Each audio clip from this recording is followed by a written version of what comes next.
What if Archangel Gabriel truly is the Lord of Hosts?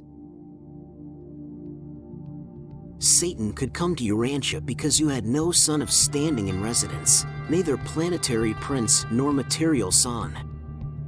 Masheventa Melchizedek has since been proclaimed vicegerent planetary prince of Urantia, in the opening of the case of Gabriel versus Lucifer, as signalized the inauguration of temporary planetary regimes on all the isolated worlds.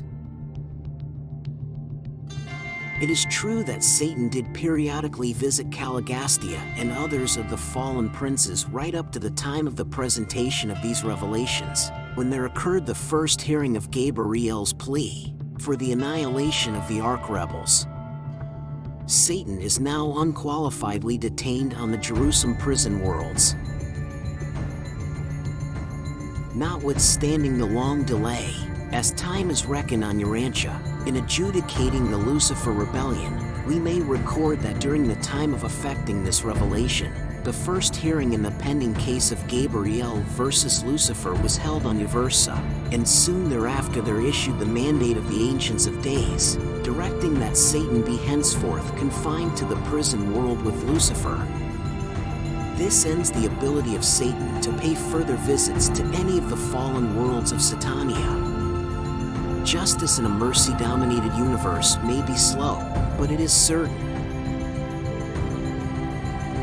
It was while the Edenic caravan was halted that Adam and Eve were informed of the nature of their transgressions and advised concerning their fate.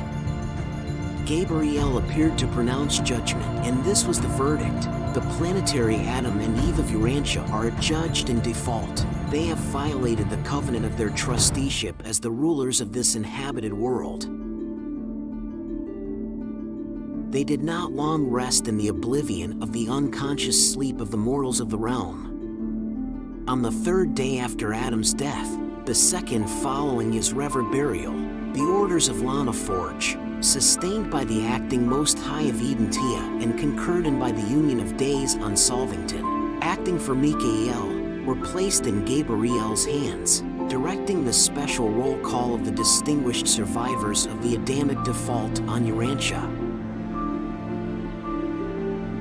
And in accordance with this mandate of special resurrection, number 26 of the Urantia series, Adam and Eve were repersonalized and reassembled in the resurrection halls of the mansion worlds of Satania, together with 1,316 of their associates in the experience of the first garden. Many other loyal souls had already been translated at the time of Adam's arrival, which was attended by a dispensational adjudication of both the sleeping survivors and of the living qualified ascenders.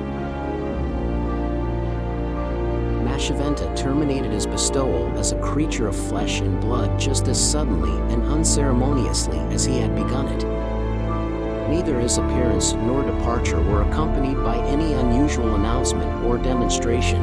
Neither resurrection roll call nor ending of planetary dispensation marked his appearance on Urantia. His was an emergency bestowal.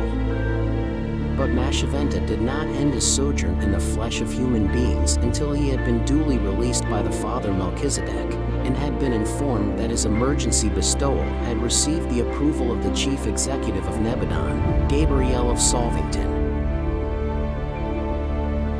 After a study of the special report on the status of segregated worlds prepared by the Melchizedeks, in council with Gabriel, Michael finally chose Urantia as the planet whereon to enact his final bestowal.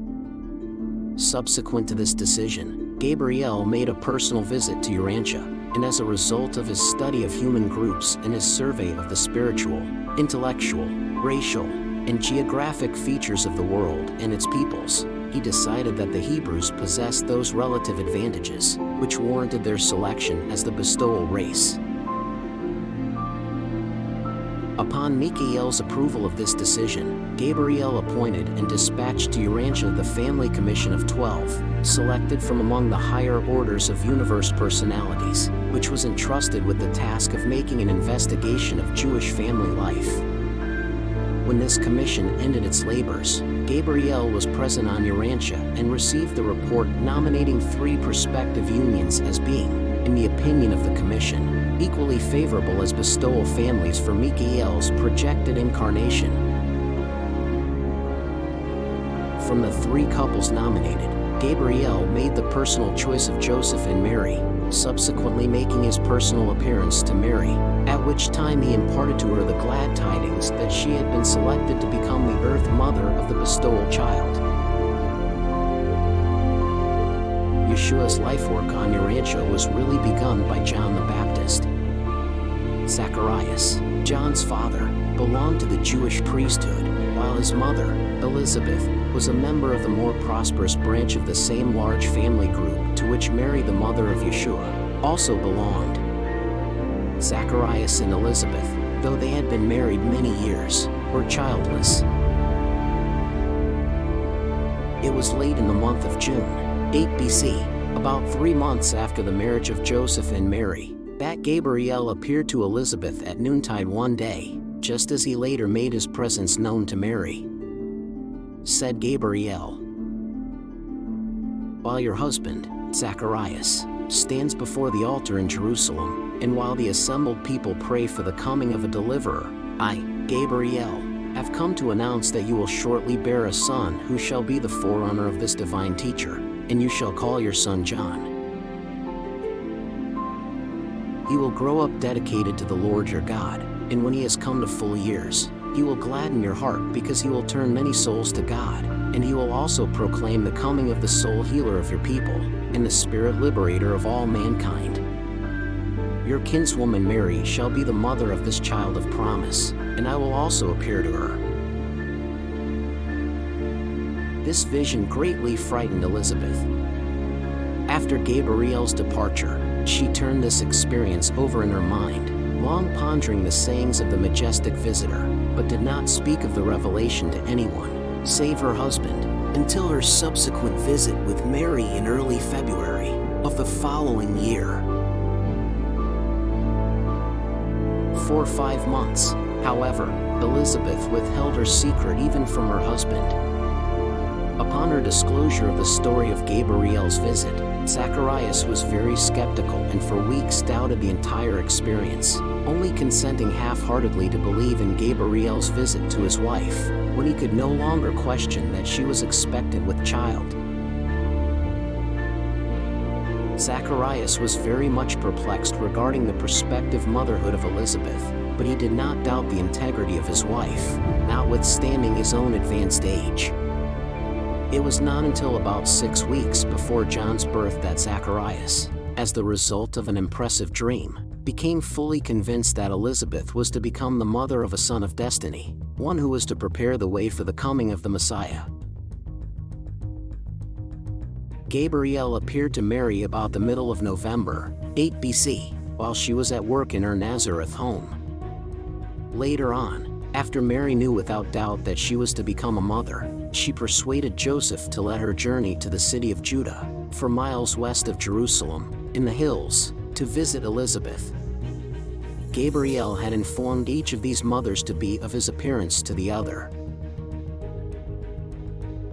Naturally, they were anxious to get together, compare experiences, and talk over the probable futures of their sons. Mary remained with her distant cousin for 3 weeks. Elizabeth did much to strengthen Mary's faith in the vision of Gabriel, so that she returned home more fully dedicated to the call to mother the child of destiny, whom she was so soon to present to the world as a helpless babe, an average and normal infant of the realm. John was born in the city of Judah, March 25, 7 BC. Zacharias and Elizabeth rejoiced greatly in the realization that a son had come to them as Gabriel had promised, and when on the 8th day they presented the child for circumcision, they formally christened him John, as they had been directed aforetime. Already had a nephew of Zacharias departed for Nazareth, carrying the message of Elizabeth to Mary, proclaiming that a son had been born to her and that his name was to be John. More appearances of Archangel Gabriel will be in part 4. I appreciate you watching my videos. Don't forget to like and subscribe. Thank you for watching The What If.